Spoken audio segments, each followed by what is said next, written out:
Coming up, three nerds launch the beginning of yet another pointless pop culture podcast. And where better to start than 2009's biggest fad? This week, it's Silly Bandz, and this is Most Xtreme Podcast.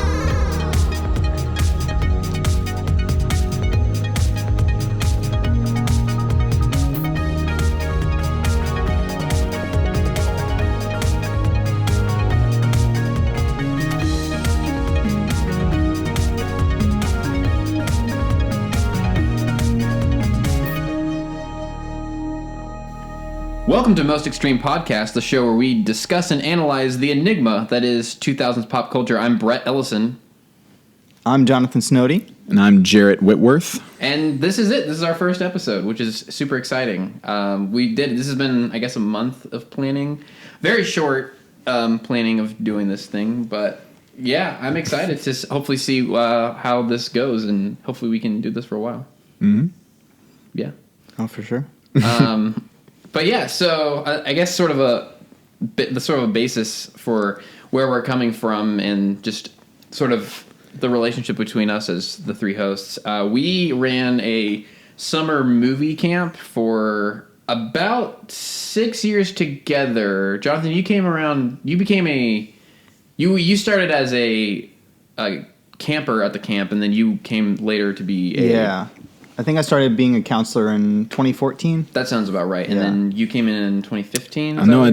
I did 3 years. Yeah, summer 2015. Yeah. So we sort of have a lot of background together from doing camp films. So we've done a lot of short films together and writing. So that's been something that's sort of how we get to know each other. Jonathan and I, we used to do a podcast off of my phone using an app called Anchor. Which is free for anyone who wants to use, and we can get you paid just now by starting out. Sponsor? We got what? Is that our first How sponsor? much are they paying you to say that? We're not. Well, they're not paying me to say how great their amazing service is, or you can start just with a click of a button by pushing on your app. Let's just run down the list. Amazing, award-winning customer service. I'm not reading anything. This is all on this out. But it was called Dope or Nope. Essentially, what it was just like a movie podcast. Where we would go see a movie and then we would leave and just not talk to each other and just run straight to the car and then press record on my phone and just review just sort of the first initial thoughts of a movie were. Sometimes it would be short, sometimes they were long. There wasn't really a... Yeah, no, it was always raw. It was just like, it was very raw. I just saw a movie, here are my thoughts, it's 1 a.m. Right. Which was the shortest one? I want to say... Was it Mission Impossible? Might have been Mission Impossible Fallout or Us. Jordan Peele's Us, or what's another one that we did? Halloween, the new Halloween movie. That one was pretty good and short. But yeah, those are fun. But it was very much like, I don't know what these are my initial thoughts now of a film. But they would always change normally. Yeah. Like I just saw, like the last one we did, I think was Rise of Skywalker, and I think my review, I still stand by like maybe half of it. And then I would probably say I don't agree with the other half. But that's just like coming out of the movie. So Right. I definitely, as I've had time to sit with that, I've changed my mind about a lot of things. Yeah. So that's a review of Rise of Skywalker, everybody. Oh, I'm sorry, Jared. I didn't mean to make this. We're off to a great start. But yeah, also, I mean... So those are sort of the things that we've come from podcasting. I've done some audio dramas and some other things in the past, so we've sort of have that. But I think also the three of us enjoy hanging out with each other, and we like talking about these type of topics. So yeah, but why this topic? Why 2000s pop culture is something to definitely ask as we begin this journey of talking about pop culture. I think a lot of it comes from... We just ended the 2010s as a decade, and so right now we're kind of seeing that start to mold into what it is as a culture. Even though we probably won't get an idea of what it is until later on. But Jonathan and I were talking the other day. I think definitely like the early 2010s is something that's sort of becoming easy to shape and figure out, especially in pop culture with things like... I remember everyone being really into zombies at the beginning of that. Oh, yeah. Like, zombies was all over the place. And bacon memes. Mustaches. Yeah. Oh yeah. Handlebar mustaches was big. Or really just like the word hipster was something that huge. Yeah, like that term hipster definitely I think started then. But even like I would say 2015 through 2019 is still like it's gonna be hard to figure that out until later. Yeah, that's still the stuff we're trying to find like the context for and what it means in the bigger picture. Right. And well with the 2000s, the early aughts, I think it's very we're starting to figure out what like pop culture is as in like a historical sense of like this is what happened and it's very easy to figure out. But that being said, because the internet was in sort of its adolescence phase then, it's not like everything was written down, and if it was, it's all over the place. So sort of doing research for all these topics has been kind of hard to figure out where it all goes. But yeah, also nostalgia sells, I think, and definitely.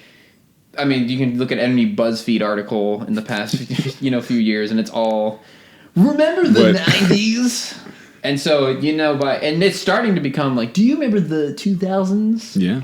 So we're, going to try to do this podcast right when it starts to happen. So, yeah, it was definitely a kind of an end to an era in a ways for just pop culture. I think this was sort of around the time that, rock music sort of slowly began to die out in terms of the mainstream. And also just, it's very, like, easily defined, I think, in terms of, like, the music and the sports and all that type of stuff. But, yeah, we'll try to hit more obscure topics as we go along. The first 10 episodes that we have lined up are pretty, kind of, I guess we could say big ones, big topics. And, yeah, we'll try to have as many people come on as well and just try to go on, but Jonathan's face. I think let's not confuse big topics with important topics. Sure, they're just. Well, that's an important thing. There's a lot to talk about. I don't think we're ever going to get into like, Jared, what do you think of the Bush administration? This isn't that type of podcast. Well, yeah, in fourth grade, and just. Yeah, no, it's. I think we'll try to avoid politics as much as possible. Anything that might be too touchy, and then also try to avoid, I guess, topics that have been talked to death. So, I'm not sure if we're ever going to talk about Star Wars. As in, like, we'll talk. I don't think we're going to talk about the prequels trilogy, to my knowledge. I think if we do talk about Star Wars, it will be more obscure, or it'll be, something a little bit more direct than just, like, something that's been talked to death. Or another example might be, like, The Office. I think that's definitely something that's been talked to death. Yeah. You don't want to step on the Office Ladies podcast corner. Yeah, okay, can we talk about that for a second? Why does... We can compete. Directly. Hi, we're three guys. We were never on The Office, but here's a whole podcast about it. Yeah, we'll talk about it. But why does every sitcom now have their own podcast? I guess, I don't know. I mean, as we're recording this, it's definitely crazy times. That's no way to say it. I guess that might be part of it, is that people have a lot more time on their hands to do a podcast. But just content, just getting content. Yeah, for sure. I think we'll, as we're recording this, and then, hopefully by the time this comes out, hopefully things have died out in terms of everything that's going on in the world. But hopefully we can have this podcast as a fun distraction and something enjoyable for everybody out there that's listening. Yeah, because we don't want to... We want, this to be fun. So, this is our first episode of recording, so hopefully it's good, and yeah, we're just going to try it out and see how it goes from there. See what happens. But that's sort of how it is. So, I guess to get into our topic, with all this crazy stuff going on, let's go back to a simpler time, 2008. Okay. How simple of a year that was. And hopefully we can get into that. So, yes, I guess if you've clicked on this podcast right now, you know that it's Silly Bandz. We're talking about Silly Bandz, everything to do with Silly Bandz. we thought it'd be a good one to start out with. Now we're kind of cheating a little bit because this is a topic that kind of started around 2008, 2009, 2000, but then gets a little bit heavier into the 2010s. Yeah, so right at the tail end of where we're trying to be. But we'll see. So, yeah. But Silly Bandz. So it's an interesting topic. What do you guys have? What is your background on Silly Bandz? What do you guys have from your previous experience with it? Whoops. Hey. Jonathan has some strong opinions on this. No problem. Hey. Well, before there was Silly Bandz, there were animal rubber bands. So in I have a ton of stuff on that. In like 2002, 2003, there was this Japanese design team, a duo. Oh, yes. That had come up with animal-shaped rubber bands, and their whole point of this was basically to encourage sustainability. So rubber bands normally something that's disposable. They were giving it the shape of an animal to make you think about it in a new way rather than just throwing it away. So in 2006, I think their ideas were at a was it a business expo in China? Is that right? Yeah. And enter Robert Croak. Yeah. Well, I was actually that's all in my notes for sure. But I wanted to know more. I guess like from your own childhood or something. Did you have any experience? Oh, from my childhood. Yeah, about Silly Bandz. How do you feel about? Well, How do you feel about Silly Bandz, Jonathan? Power rank your favorite 5 Silly Bandz. I was never cool enough to have any as a child, but I understood that they were the ultimate street cred. You know, when you have the full sleeve. Hey, baby. Check out my sleeve. Okay, Jarrett? I gotta confess, I could have sworn that these were a thing when I was in middle school, but by 2008, I was in high school. So maybe I'm Gotcha. getting old enough to confuse my memories now. But no, I remember people having them, again, like all up the arm. I never got them bought for me or never bought them myself, but I think I did bum a couple off of people until they snapped off my wrist. Right. Yeah. Well, I think for me, like Silly Bandz became popular like right at the end of my childhood. So like before my teenage years like started kicking. So like before middle school for me. So I think I was right at that point where I was like, this is stupid. And that I was not interested in it as much. Yeah, for me that would have been 8th grade, almost in high school, yeah. So I think I was just at the point where I was like, this is dumb. I don't like this. But I definitely saw it everywhere. I mean, it was kind of impossible to go. I remember I was at the doctor as a kid, and the nurse that I was working with, she had like a bunch of Silly Bandz on. And that was the first time I was like, oh, I'm seeing this besides children. But do you guys remember when like just wristbands were popular? Like I definitely remember that. The Livestrong bands for sure. Right. And I think it started with Livestrong was the big thing. But I remember like we live in North Carolina, so there was a ton of like Duke or Chapel Hill like wristbands that people would just wear to support anything. Yeah. I had like 4 or 5 of those thicker wristband ones. Yeah, I would wear those. It got to a point where basically every summer camp had like their own band. Do you remember like you'd go to a summer camp and they'd have like their own like band and it'd be like woo, and then the writing would all like rub off by the time you got home and you're like oh. Right. Well, that's the one thing because I think like bracelets and things have been popular forever because like friendship bracelets go back forever, and then slap bracelets started in the 80s. Oh man, yeah. Which that's definitely a summer camp thing. The things where it's like a stick and then you slap it on your wrist and it becomes a wristband. That was in the 80s? Yeah. That's been around that long? Because I remember I went to some party and they were giving them out. And then I brought one home. My mom. You went to a party in the 80s? Right. Back from aerobics class. Back in the 80s. Hopped into your DeLorean. Yeah. After I was drinking some Crystal Pepsi, I head back home in my station wagon. No, but so that's been forever. But yeah, I think Livestrong bands was probably the one thing that kind of maybe started this, which is in a way is interesting because Livestrong Bands was created by BCP Imports, which is the same company that Robert Croak, the person who created Silly Bandz, all coming together. Oh, really? Yeah, I knew he had experience with some, because he had experience with like entrepreneurship with restaurants and other small businesses in the 90s, and then he had his own. I only saw it listed as like custom clothing line, like a custom apparel company, and he had done some silicone bands. Yeah. Is that BC Imports? BCP Imports is the people who created the Livestrong band, which is definitely a sign of an era right there. Right.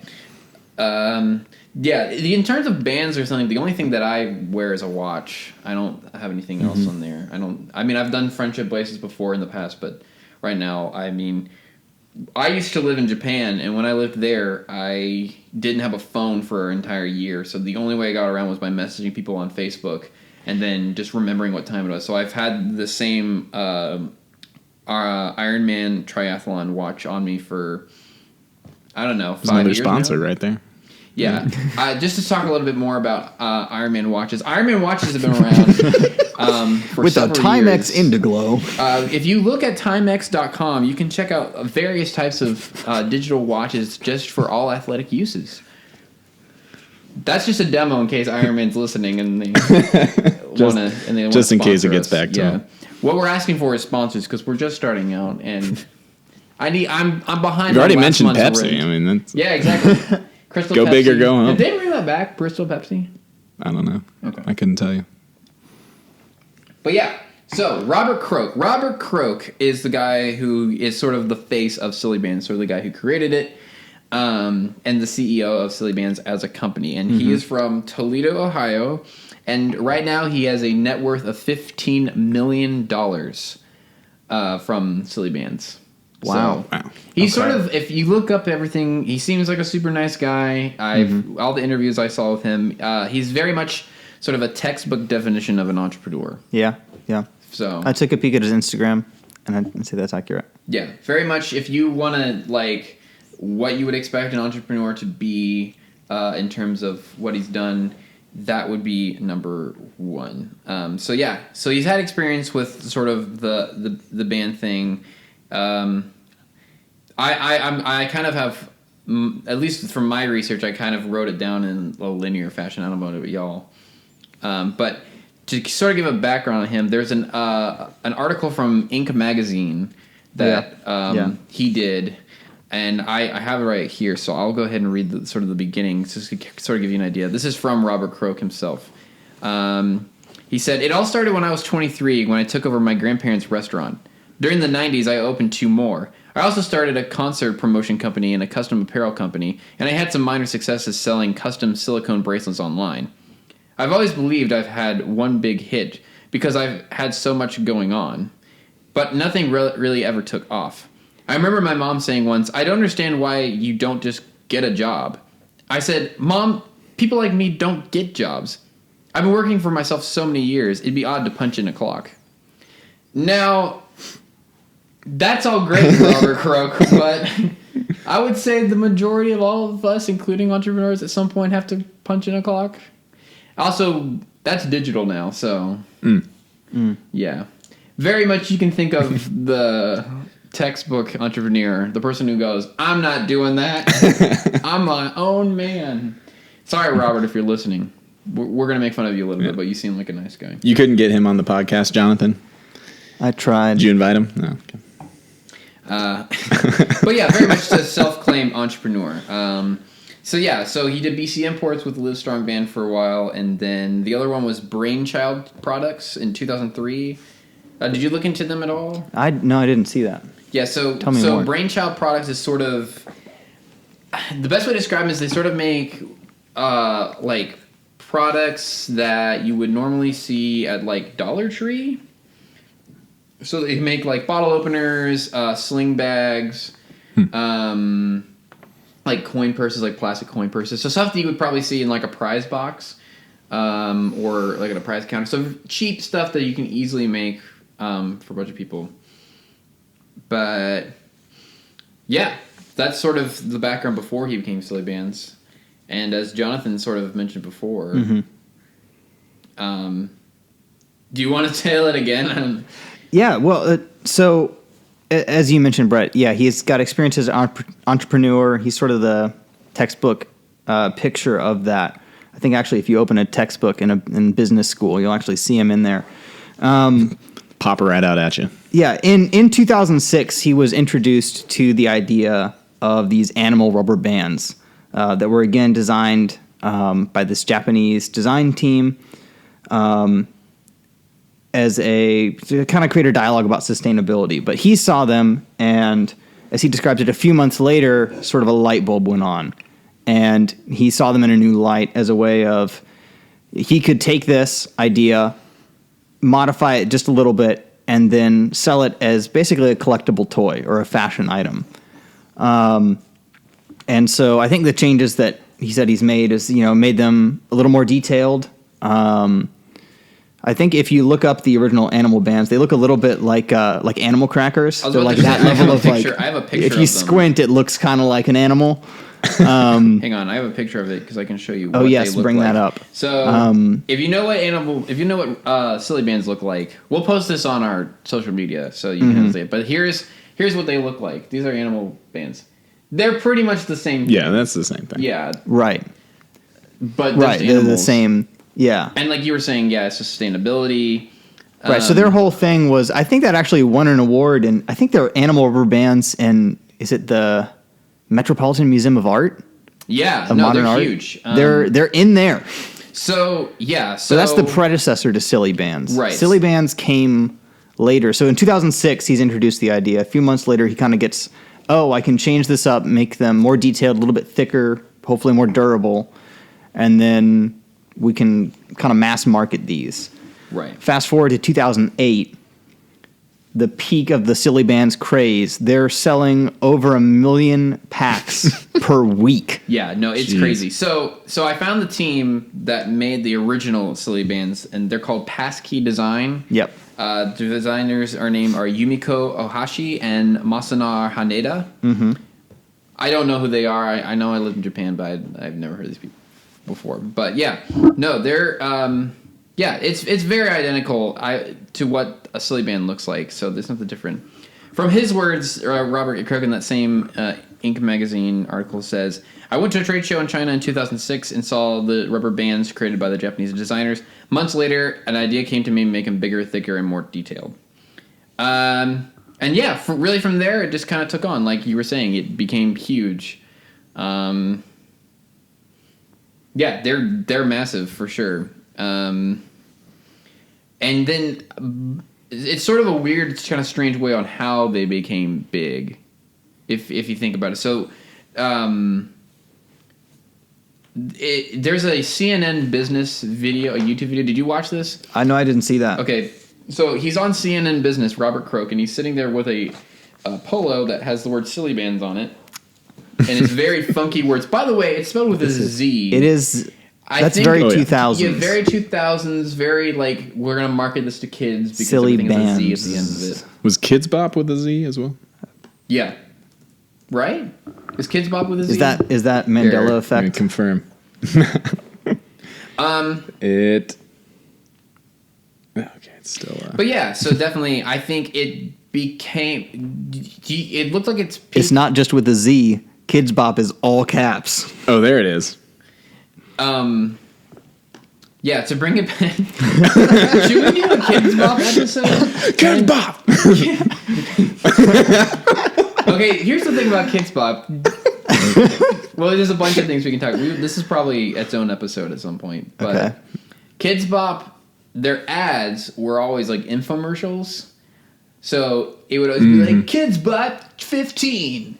And then it would be like a music videos of the kids singing to whatever the songs is for like 15 seconds and then going into the next one. Mm-hmm. And then would do the whole infomercial CD thing of like listing all the songs. And then the ones in yellow would be the ones that you're now just hearing. Oh, right. Yeah. Yeah. And I think you had to call in. And this is right before streaming for sure. And I think iTunes had a big, but I don't understand like why they would be marketing them to like old people. Maybe the only time I would ever see Kidz Bop ads were on Nickelodeon. Yeah, it was Nickelodeon, Disney, or not Disney. They only advertise their own stuff. Kids are. I don't know anybody who's a kid who's always been like, we gotta get this. I've never seen a Kidz Bop CD in the wild. I've only ever seen it on television. Yeah, you never been to like an FYE back in the day and saw like. Oh gosh, yeah, like forever ago. Oh man, I think I've seen one at like a Target or something. Yeah. That was never like in someone's car and they were like, hey, This Kidz Bop really slaps. Yo, you pass know? me the aux.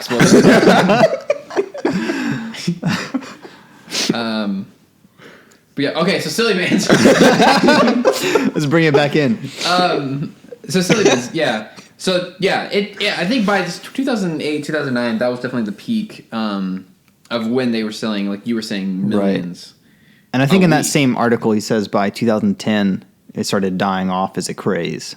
Right. In that Inc. article. Right. So going back to to go to his quote from the same article, he says, at our peak in 2008, we were selling more than 1 million packs of Silly Bandz a week.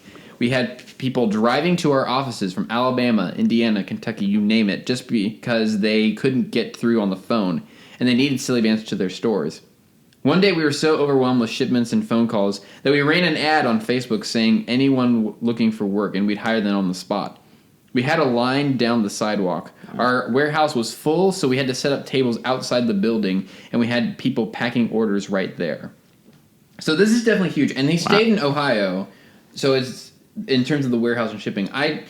Do we know if they were manufactured in the United States? I don't think so. Probably not. I'm assuming so because his other company, Brainchild Products, the one that just sells like sling bags, that seems very much like manufactured in China. No, they probably contract that out. That sounds about right.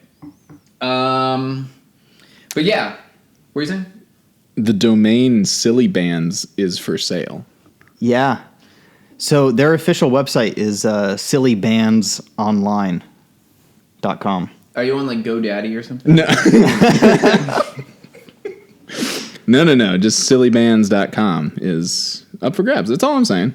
Okay. Do you want to pull like a Nathan for you, Nathan Fielder, and like Are we gonna do like a dumb Starbucks thing where you just like by parody law just It would be incredible. okay. But yeah, so yeah, at this point my notes are sort of all over the place, but there's a CNN business video in which he's on with a Silly Bandz polo, and they're kind of showing it off because the funniest thing I think through this entire thing is just, I guess as Will Smith said, parents just don't understand. Very much just like the adults just not understanding this. Yeah. Right. And that's been the most fun watching this video. So he's at this table with this woman for CNS Business, and she's like, now explain to me what these Silly Bandz are. And he kind of goes on to explain like what they are, and that like he says something like, yeah, coaches and teachers have been using them as sort of like a reward for kids. Like you get a Silly Band if you do, so many laps or something, which, that seems to work. But then he goes on to say, now with Silly Bandz, he goes, now it's really been breaking into the fashion industry for women in their 20s, 30s, and 40s. And we owe that a lot to Sarah Jessica Parker. Now, to explain that so that you're not expecting to see them in like the Versace store.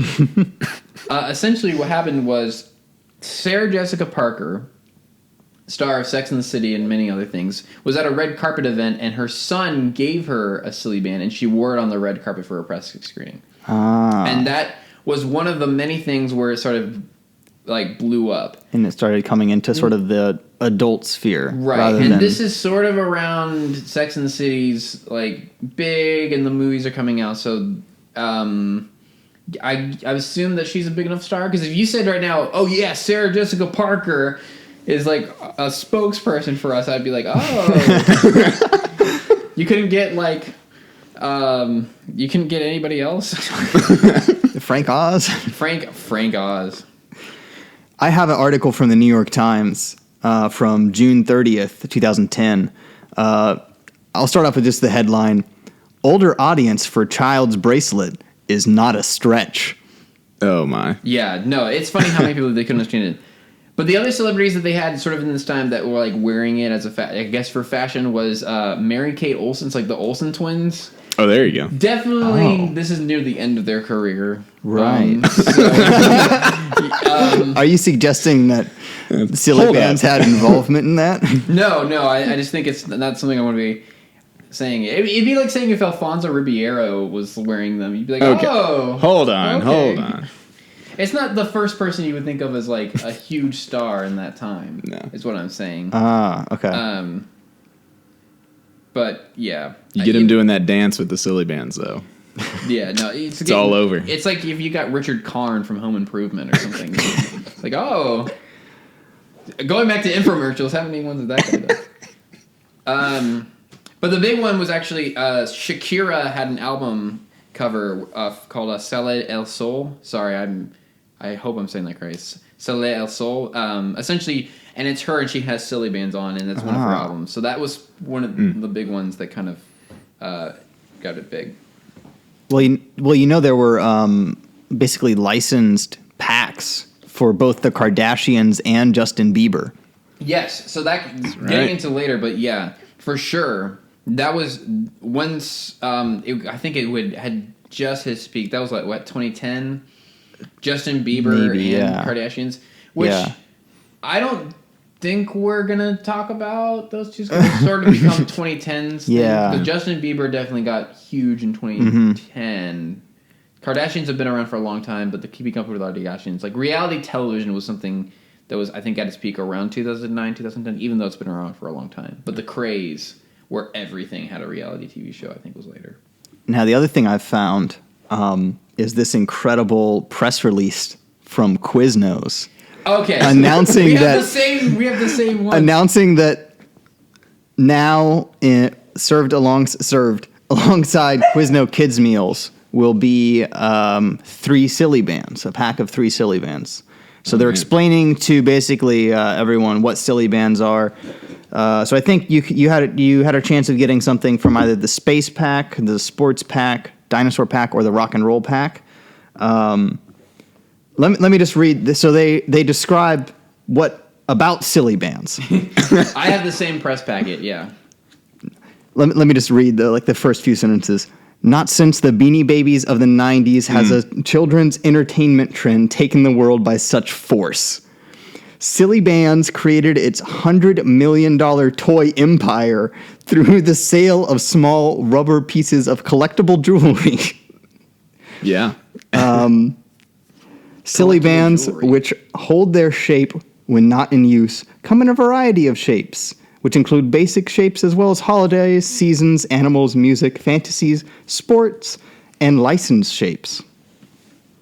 Okay, so going back, you could choose between. I don't know if you could choose, but they had the space, sports, dinosaurs, and rock and roll were their themes. Right. Because Silly Bandz were sold in themed packs. They weren't like blind box or like random. No, it's not like Pokemon cards. Look really closely at the one that's for space. Does the astronaut just look like a fat person and not an astronaut? Here, I have it on my phone. Does that not just look like the Michelin Man? Instead of... It is straight out of Ghostbusters. It's supposed to be that's the worst gingerbread man I've ever seen. Stay Puft Marshmallow Man. Yeah. I do vividly remember that guitar, though. I know for a fact that guitar was a part of my life. Yeah, they were definitely huge. Well, 2009 was interesting because of... Yeah, Quiznos getting it in their kids' meals, which I want to know why, which is sort of interesting to get us, because if it's such a huge packet thing, was it Silly Bandz being like, we like Quiznos brand, so we're going to go with them, or was just Quiznos the cheapest option? Because I know the franchising deal for McDonald's Happy Meals is really expensive, which is something like Disney can do a bunch of their stuff. Which we should totally do one about Happy Meal toys and stuff like that, because those were huge, at least for me. Oh yeah, as a kid, yeah. Yeah, so I don't know why they chose Quiznos specifically. Yeah, I'm not sure. Actually, to go real quick, I do have something from that same press release that you do, Please. and it says the following: because of the high demand for Silly Bandz, Quiznos is implementing tighter security in its restaurants. This is all true. Oh my gosh. Team members are being advised to keep a watchful eye on this popular product. Wow. Just kids jumping over the counter. Give me the sign! Show me the bands! Please, put the Super Soaker down. We'll give you a mushroom and Swiss and just calm down. Yeah, that is maybe the funniest thing I saw in the entire press release. Oh, that's great. Heightened security. That is one thing that's really interesting about them, though, is that they didn't really do a ton of marketing. There weren't commercials for them. No. A lot of it was just kind of word of mouth. Yeah, and that kind of thing works. Listen, one kid at your middle school shows up with a full sleeve, double sleeve even. It's got to be the right kid, but Right, yeah. if the right kid shows up. Right, yeah. Which I have some notes about that later. But when they do, it's all over. But yeah, they did some. They said they had their Facebook was sort of how they kind of started in terms of business. But most of it I think was just kids had it on, for sure. In 2009, the Learning Express toys, you guys know about them? There's one close to the Home Depot from where we live. Okay. But it's basically a toy store, but it's a little bit more educational. Yeah. But they got the exclusive deal to be the first retail shop to sell Silly Bandz. Okay, yeah. And so that was pretty huge because they're all over. And especially since they have like Legos and Playmobiles and things like that, but they're not going to have like video games or anything like that. Right, it's very much like kind physical of with the, kids' toys. Right. It kind of goes along with the brand of like if we're going to give kids something to do, we want them to be, off the television. If that makes sense. You're right. But this is also sort of where we start to see like a lot of rip-offs. Oh, I have a list of knockoffs. Go for it. Okay, so there's the classic Silly Bandz with a Z. The company that we're talking about. Right. Started, yeah. Known knockoffs. There's Zany Bandz. Yes. There's Wacky Bandz. Buddy Bandz. Buddy Bandz. There's also just Bandz with the Z. Bands. And my personal favorite, Googly Bandz. Googly Bandz. Now, Googly Bandz is interesting because it's one of the most common knockoffs and features such fun categories such as water sports and body parts. Well, one of them is a pair of lungs. Oh. Which I'm sure only looks like lungs. Yeah, it doesn't really look like anything else. So yeah, there's I saw Fun Bands. The best one I saw was that Little Caesars was selling them. Here you go. Here's a picture of that. Are they also hot and ready? Well, there's one of Caesar himself that I don't know what that looks like. Yeah, but okay. There's so a knife in it. From what I remember, this is just from people talking about it, but also just from what I remember is that like the rip-off ones broke really easily, and they didn't feel as best on your wrist. Right. They would like leave a mark where like the Silly Bandz ones, like the company itself for Silly Bandz, the one we're talking about, had sort of figured it out in terms of the feel of it, just the sturdiness, the strength. Right. Which of course you could break it if you pulled hard enough. Yeah. But, yeah. Yeah, so that's definitely part of it. But yeah, kind of going back into sort of the whole idea of like this being a fad and sort of a kid's toy and just also just like parents just not understanding. I have I think it's from I want to say it's from ABC News. Okay. And it's a video. Oh, it's Silly Bandz Sells. This is CBS News. Excuse me. Okay, CBS. And I want to just play the beginning of this clip. A lot of it's very funny. This is a great example of parents not understanding. So I'm going to go ahead and play the clip for this. This is very funny. What are these things called? Silly Bandz. They're silicone bracelets that come in dozens of different shapes. French fries. Dolphin rocks. And at about $5 a pack, stores can't keep them in stock. That's very much like an adults trying to figure it out. They're a silicone thing. They go around your child's wrist. Very much like it's almost very much like in the reporter way of talking about like any second he'd be like, and they were murdered like last week. So very much like not understanding. But my favorite part is so in the video it's a reporter like at some like 10-year-old girl's birthday party, and they all have them on. And when he goes, now what you got on there, kids? And they all at the same time go, Silly Bandz. Leave us alone, sir. The one part of that video that made me laugh the hardest was at one point at the very end he says, across the country, a new arms race is on. Which It was the cringiest part of the whole thing. Those Russian Silly Bandz are coming for you. That's great. That's such a reporter. Like, I'm trying to like find a way to conclude this, but it's gonna sound really offensive. Yeah, but that's also part of the whole parents not understanding the craze for sure. Also, but like, didn't they have like our parents and stuff, like several generations have had like collector toys that were just as stupid. Right. Like, right. I mean, like, yeah, Beanie Babies is an example. We had so many Beanie Babies in our house. Oh, yeah, totally. Really? Did you play with them growing up? Oh yeah, all the time. Me too. Yeah. And I never was huge into. And we had one of those books that was like, in 15 years, this is going to be worth $1.3 million. Right. And it's like That 12 never cents go on eBay for now. a pack of 200. It's like, hey, $500 on eBay. Right. And now it's like 50 cents. It's like, no, you'll pay me to take these away from you. Yeah. I was trying to look up like how much. Unless you have like a crazy rare one. What was the most someone's ever paid for a Silly Band in terms of a trade? Because I know a lot of it was like, I'll give you this astronaut for your turtle or something. So I want to know, like, yeah. But yeah, it's very much like a parents didn't understand. I can totally see like a late night, like on a talk show bit of like a comedian getting up there, or like a Jay Leno, somebody just going up and being like, "Hey, these kids have Silly Bands now. Back in my day, we only had one kind. It was called a rubber band or something." It's like the most like sad joke, like about a Silly Band, and just making fun of kids for paying $5 for them. Yeah. Like, nah, we only had one band. That's my Jay Leno. I was about to say, I'm impressed you got him for the podcast. That was He's coming. Thanks, Jay. It's a real power point. But you can tell by that joke, you can just hear baby boomers in the crowd. Yeah. Like, you tell him, Jay. For sure. I read one article that's really funny that was from a website called chickenvisor.com called Are Silly Bands Changing the Dating Scene? What? That's just the funny part is that it's called. Well, I found some very different stuff on Silly Bandz. Oh, no. So there are many rumors about Silly Bandz.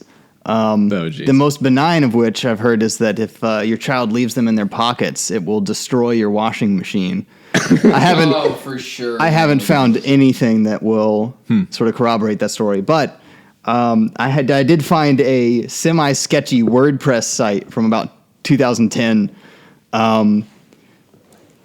Very concerned for our children's safety. That these toy silicone bands are really symbolizing something else, something the kids are just becoming aware of. Sexual acts. What? And that they are code. Wow.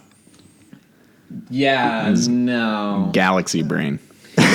But I want to understand how Silly Bandz, how would that So go? some apparently before Silly Bandz, when there were just silicone bracelets. When they were just the they're claiming just the silicone, Okay. like the bracelets, yeah, just the plain ones. That those were like you'd put them on, and like, oh, if someone like snapped it off your wrist, that meant that like certain things had to happen. Which, first of all, I think that's BS. I'm not sure that's happened anywhere in the world. Mm-hmm. No, that's not. Like, that's not oh, I stole your Silly Band. Now we got to kiss. Like, well, yeah. what? I mean, like, how was that part of having? I think the other thing. Doesn't matter if you wore it on your left wrist or your right wrist or anything. Is that a Triceratops Right. on your wrist, or are you just happy to see me? The other thing. This article mentioned was what was it? It was like really bad. was that apparently they were claiming there's a tradition where if you take the tab off a soda can, that meant like someone owed you a kiss. Oh yeah, I mean we did. you Like heard of you that? flick it back and forth, or you flick it, and I every guess, flick is a yeah. letter. And something. that was the first time I've heard of this. Wow, Oh, we would do that all the time. like Morse code. I mean, it was just like Right. It's like Nothing ever picking, came of it. It was it's like just- picking the it petals became- off a flower. Like it became love for me, middle love school me not. guys. It just became like who can be the one with the strongest fingers to flick it off. like a. It was just a challenge at that. point. Okay, yeah. And then you're like, oh, L. You just kind of make up. You just figure it out. Yeah, you really wanted to be the ping. Let's seal it. Right. Send it flying across the cafeteria. Wait, speaking of hidden symbols and like as drinks, have you seen that video of that woman who's explaining that Monster Energy is Yes. satanic? Yeah, Right. that's a classic. But essentially, like the claw signs, like in like Roman or like Hebrew, something. It's like that. Hebrew, yeah. I think Hebrew. Yeah. Like each one of them is the letter 6. There's the number 6. Oh, so it's wow. 666.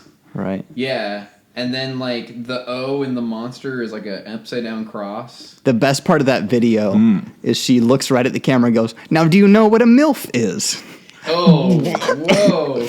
And then she points to the like back of the can, and is apparently they use the word MILF on the back of that can of Monster. Yeah, it's interesting.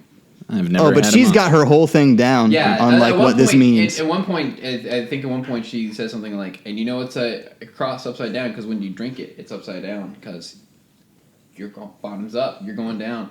Like, wow. Yeah. Oh, that's yeah. a side note, but that's a funny video. I'd kind of buy it. Have Yeah, you it ever doesn't had sound Monster too. Energy? I've never had any energy drink. I accidentally had some Red Bull once, but that was about it. I don't think I've ever had an energy drink. I have I friends. ordered a different drink, and then she gave me like a Red Bull vodka, and I was like, Gotcha. "Oh, this is fine." Yeah. I've tried some Red Bull before. The first taste was free.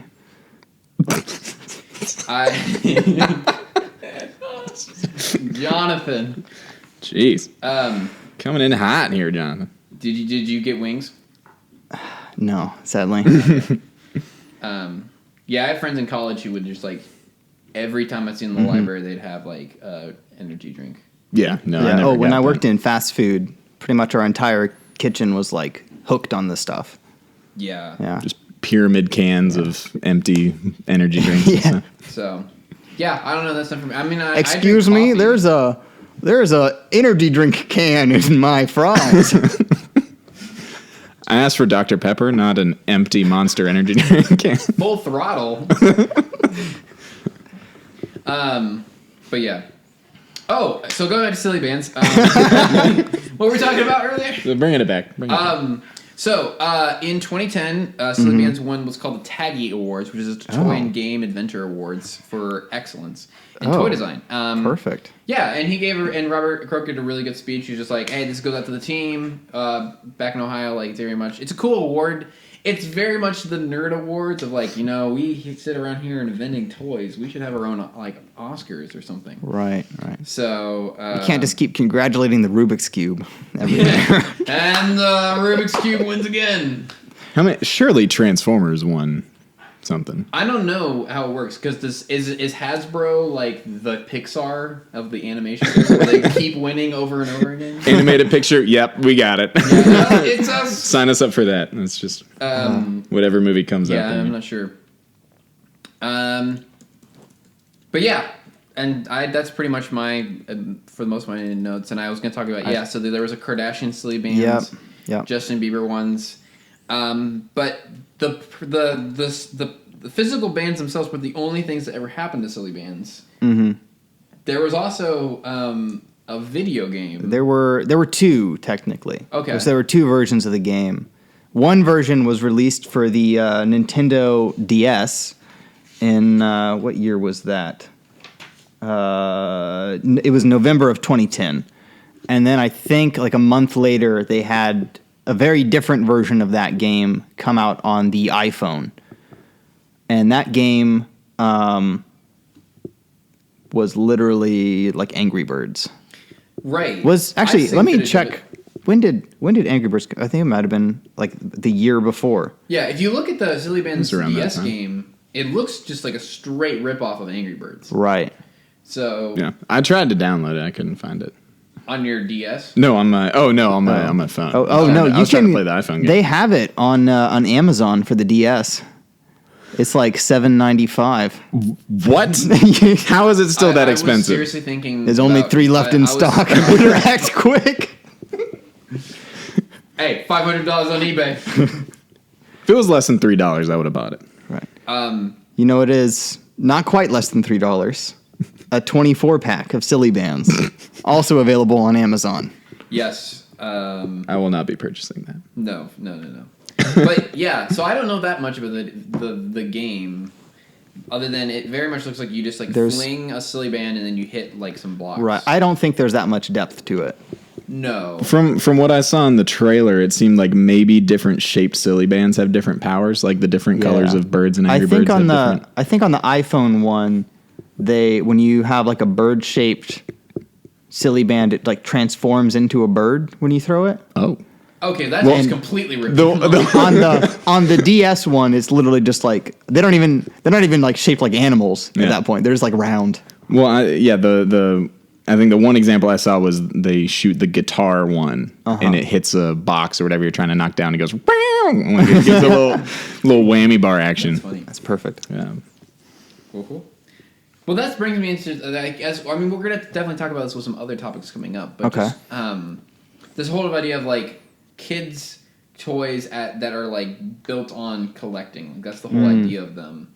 Because, Pokemon is probably the prime example of that, where literally the catchphrase is gotta catch them all. Like, you gotta have them all. Like, so much of that. And I wonder if that comes from just like, I don't know, just sort of our weird capitalist society of like, that's how you market things, is just like, you can't just have one, you have to have them all. And so I want to know, I would love to learn more. I didn't do a ton of research, but sort of like the collecting psychology of kids' toys. So that goes into, because that's been around forever. I mean, Beanie Babies, G.I. Joes, baseball cards, that's been around forever. Right. But I wonder, like, where did that start? How did that come into play? And from what I know, and sort of just like, when was the last time this happened, like, with a toy? My first thought is fidget spinners is the last time, but I can't really remember. In terms of something going viral, like Silly Bandz? Yeah, or like you have to have fidget them all, spinners is a good example. And it's big, but I can't think of anything besides fidget spinners recently since then. But even fidget spinners wasn't really a collect them all kind of thing. It was it was just like, could you have the coolest one, or like what tricks could you do with one? Like what tricks could you do? Can you get the one that's like the glow in the dark gold or whatever? Right. I guess that means maybe I'm thinking of a toy fad. That might be it, but I can't think of anything in terms of the collecting. Yeah, in terms of collecting, I don't think I've. I mean, kids are still into Pokemon and other stuff. I mean, are Funko Pops still big right now? I feel like everything gets a Funko Pop. Yeah, that's definitely collectible, but that's not. But I know more adults, I think, who collect Funko Pops than kids. Because collecting is huge with adults now, especially just from people I know. Collecting with records, which that might be the only thing I collect. Do you guys collect anything? Not really, not to my knowledge. No. Not to my knowledge. Like, I'd have to do research on my own life. No, I'm not actively collecting. Yeah, I can't really think of anything in terms of collecting that's big like that. I mean, I think I still have like my Pokemon cards from when I was a kid, but I don't have anything that I'm like currently collecting. Yeah. Well, I mean, you mentioned the psychology. I wonder if it's like, it seems not unrelated to like games and stuff with like daily challenges or something. You think of something like Fortnite. I mean, you got all the skins and stuff in there. Sure. Like those are collectibles in a sense as you're trying to get tons of mobile games are built around that idea. They're actually they're named after the gacha machines in Japan. Right. The little capsule toy machines. So there's lots of gacha games on iOS and the Google Play Store. The whole point is that like you spend time playing the game to earn points to basically keep playing the game more. Usually, to like summon more of these like, and you have like rolls the dice and you get like, oh, you got the rare 5-star whatever you're collecting. Right. But I guess because that's digital, I'm trying to think of things that are more like a physical toys, which also feel like they're dying out. Yeah, that's what I was. Yeah, I feel like they might be in favor of the digital form. Right, which is, I don't know if that's better or worse. I'm not a parent, so I can't say anything. Right. But I definitely know that I've seen kids getting more and more into video games. Sometimes it's pretty unhealthy. Yeah. Oh, yeah. But, yeah, for sure. And I read an article from the New York Times about, and they interview a toy industry analyst, and the quote they have with him was that in a high-tech area when children want iPods and iPads and Wii games, if that doesn't date that, it's refreshing to see something as simple as a Silly Band to get their attention, which is sort of the novelty of it all, is that it's literally just like a rubber band. Very basically. simple. Right. Which is probably why Right. parents just don't understand it. But at the same time, like with this article, just sort of saying like, at least they're not just only playing video games. Yeah, I can imagine being relieved as a parent if I could get my kids like a $5 pack of like toy rubber bands as opposed to like a $60 As opposed to, game. whoops, my credit card information is in my PlayStation, and you bought $120 worth of Right. You Fortnite spent skins. $5,000 on Clash of Clans. Yeah. Yeah, and I mean this is definitely a different time, so it's probably a little bit different. But yeah, but that kind of brings me in sort of to the death of Silly Bandz, which was definitely around the 2010, 2011. It felt, at least when it was here for like 6 months, maybe, and then just died out. It was, I mean, like all this kind of stuff, it just kind of, Yeah. it's like a bright star, just dies out quick. But yeah, so for a lot of different reasons, the big one was that they were banned in schools and in public places for being too distracting. Right, because kids would be trading in the middle of class. Right, or things like throwing that. them. Right. I mean, there's the whole trick, you can throw a rubber band. Right. As to hit somebody. I'm It's tired something. of being hit by this Justin Bieber Justin silly Bieber band silly band. in the back of my neck. The other one being a health hazard. Right, I saw that about sometimes if you put a lot, or some of the off-brand would be a little bit smaller, No. and there was a concern that if you had too many or some that were smaller, that it could cut off circulation. Right. Which I guess there's some truth to that. I think there's one or two cases, but then Right. like with anything, if something viral has something bad happen with it, Right. all the media stations are like, "What's this?" Yeah, and I think that's definitely was part of what killed this, was very much like you hear one kid, and I think it was even a rumor at one point, like I knew Jimmy, and we all know this one kid named that's a very Stupid Jimmy. That's a very middle school thing. it went all the way up to his neck. He's like the kid in A Christmas Story, like he can't move his arms. Yeah. The Silly Bandz. He didn't even put on pants this morning.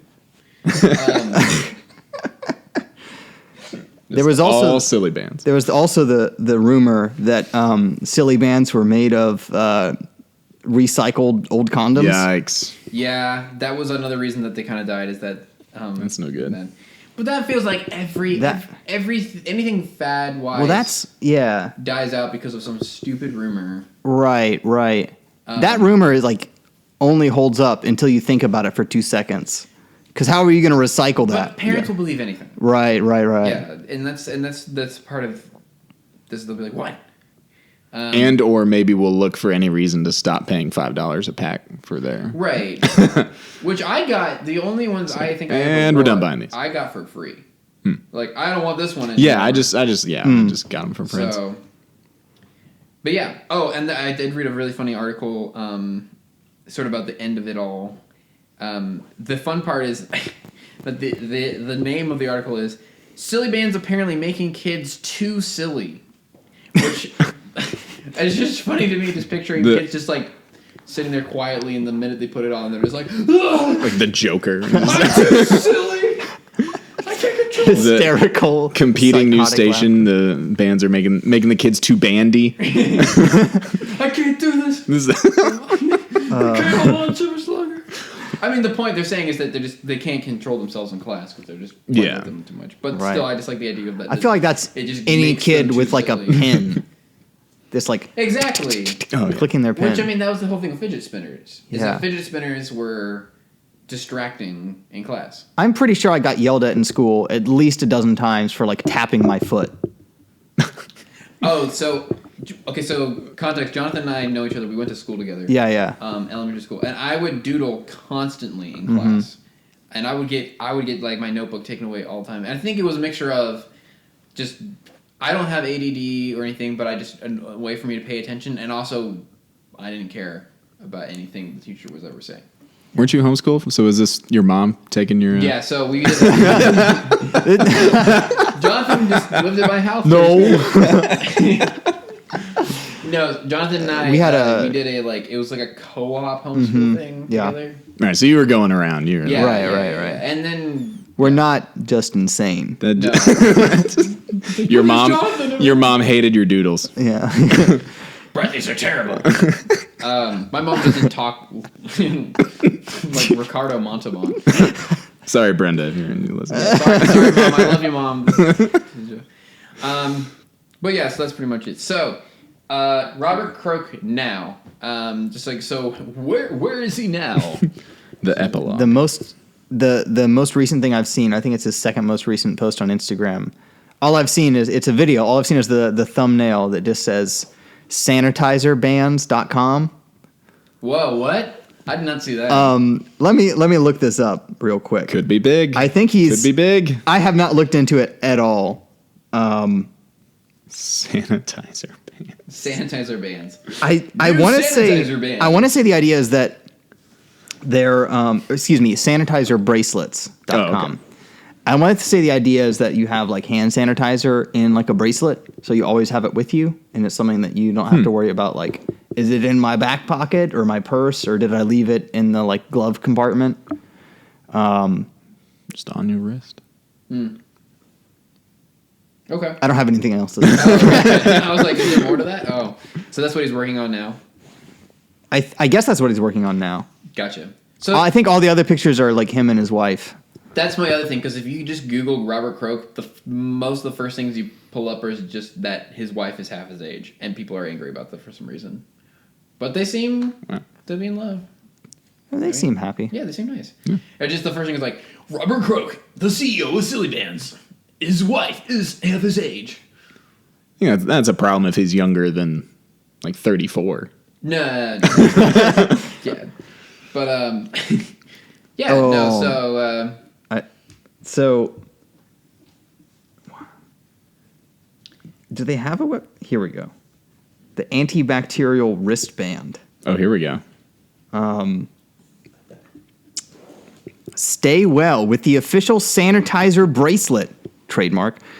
Our sleek and stylish patent-pending design is made of 100% medical-grade silicone and has a refillable cell. Wear the Sanitizer Bracelet and never forget your sanitizer at home again. It looks kind of like a Fitbit, I guess. Gotcha. Just kind of filled like with that. sanitizer. Oh. Huh. I guess there's a button on it. Could you make one that just can pepper spray somebody? I was thinking Or- like Spider-Man style. That's what I silly was. string. That's where I was going with it. Oh, that's smart. Yeah. That's But where I also was people going would with get it. angry at that immediately. But yeah, I'd wear that. Right. Be like, oh, what cool Fitbit? Yeah, man.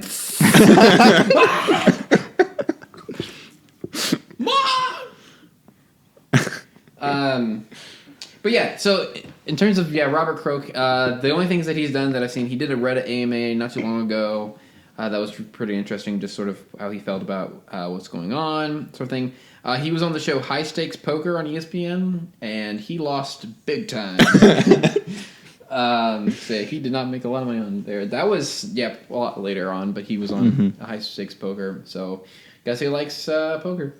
That's all I can say to that. But yeah, he's sort of talking about that sort of the generation of kids that grew up with Silly Bandz has sort of turned it into sort of a resurgence now that you're seeing with people like in college right now are wearing Silly Bandz, and so that's made some money here and there, and that he's excited that some people of that certain age who were kids are sort of bringing it back, and that's sort of coming back in a little of a nostalgic way. Yeah, it doesn't take long before you're diving into the nostalgia. Want to go back and stuff. Also, quick side note: I tried to look up information on Robert Croak. Of course, I went to Wikipedia first. I just want to add that if you enter Robert Croak into Wikipedia, it just redirects to the Silly Bandz page. Yeah, I don't know what that says about him, but or about Silly Bandz. Right. Yeah. This is all the information that we could find in the time that we did the research. There might be something crazy that we don't know. But yeah. So, I mean, I had a friend, she gave me a Silly Band just to wear, I think it was like a shark, and then I wore it around at school for, like, they had, like, my sophomore year, and I was just walking around, and several people came up, and they were like, oh, Silly Bandz! So I remember they'd be like, oh, okay, so this is definitely you know, This was a thing. this was definitely a thing. People were really into it, and that it definitely has still a bit of a fan base. Fan base, excuse me. What were you gonna say, Jared? Oh, I was gonna confirm that. Yeah, if you put Robert Croak into Right. Wikipedia, yeah, just straight to the Silly Bandz page. Straight to the. You're not even. That's just him just going, look away. That's just, What? keep my is laugh to Robert myself. Croak Look at the product. trying to Look at the hide? product. We know, good guy, Yeah. but we don't know everything. But we'll just assume the best, you know. But yeah, any other thoughts? No, we reached the end of my notes a long time ago. Okay. Yeah, that was pretty much all I had to say in terms of Silly Bandz. But Yeah. what if I told you that I brought some What? Silly Bandz right here? No, I'm just kidding. Oh man. I will bring Silly Bandz. Come on, Brett. You can't I will bring do that Silly to Bandz for you guys next week. I almost got some and brought them in, Okay, but man, they're I not just didn't have time expensive. this They're actually, week I to think grab they're some. cheaper now than they were. Should we bring it back and make it a style thing? No, No. That's not gonna look good. So you came in for the interview, and I really Just dig all the sleeve. original animal rubber bands. yeah, I that kinda would be like- sick. And you, actually, they're They're from the Metropolitan Museum of Modern Art. But yeah, that's all I have to say about Silly Bandz. I will hopefully bring some for next week. Any final thoughts about anything? The podcast itself, or Do we know what we're doing next? yeah, our next episode. Do you wanna? Do you know? I don't. That's why You I don't? asked. Oh, I thought we sent you this. That's why I asked. that- Or you did, but I don't have it pulled up right now. I haven't memorized It's it. another fad. I'll give you that as a hint. It's another fad. Does it come in a squeezable tube, or am I thinking of the week after? No, that's not a fad because it's still around. That's still around? This one, let's just say, is a fad with speed. Oh yeah, yeah. Oh yeah. And we'll leave it at that. Well, we've come to the end. This has been Most Xtreme Podcast. Thanks so much for listening. Please follow us on Twitter and Instagram, and you can email us. We don't have any of the handles just yet, but we'll probably get working on that soon. But yeah, maybe we'll just end it. We'll end it here, and then we'll later add. You can re-record something. Yeah, so yeah, we'll do that. that's fine. But yeah, thanks so much for listening, and we'll hope to see you next week.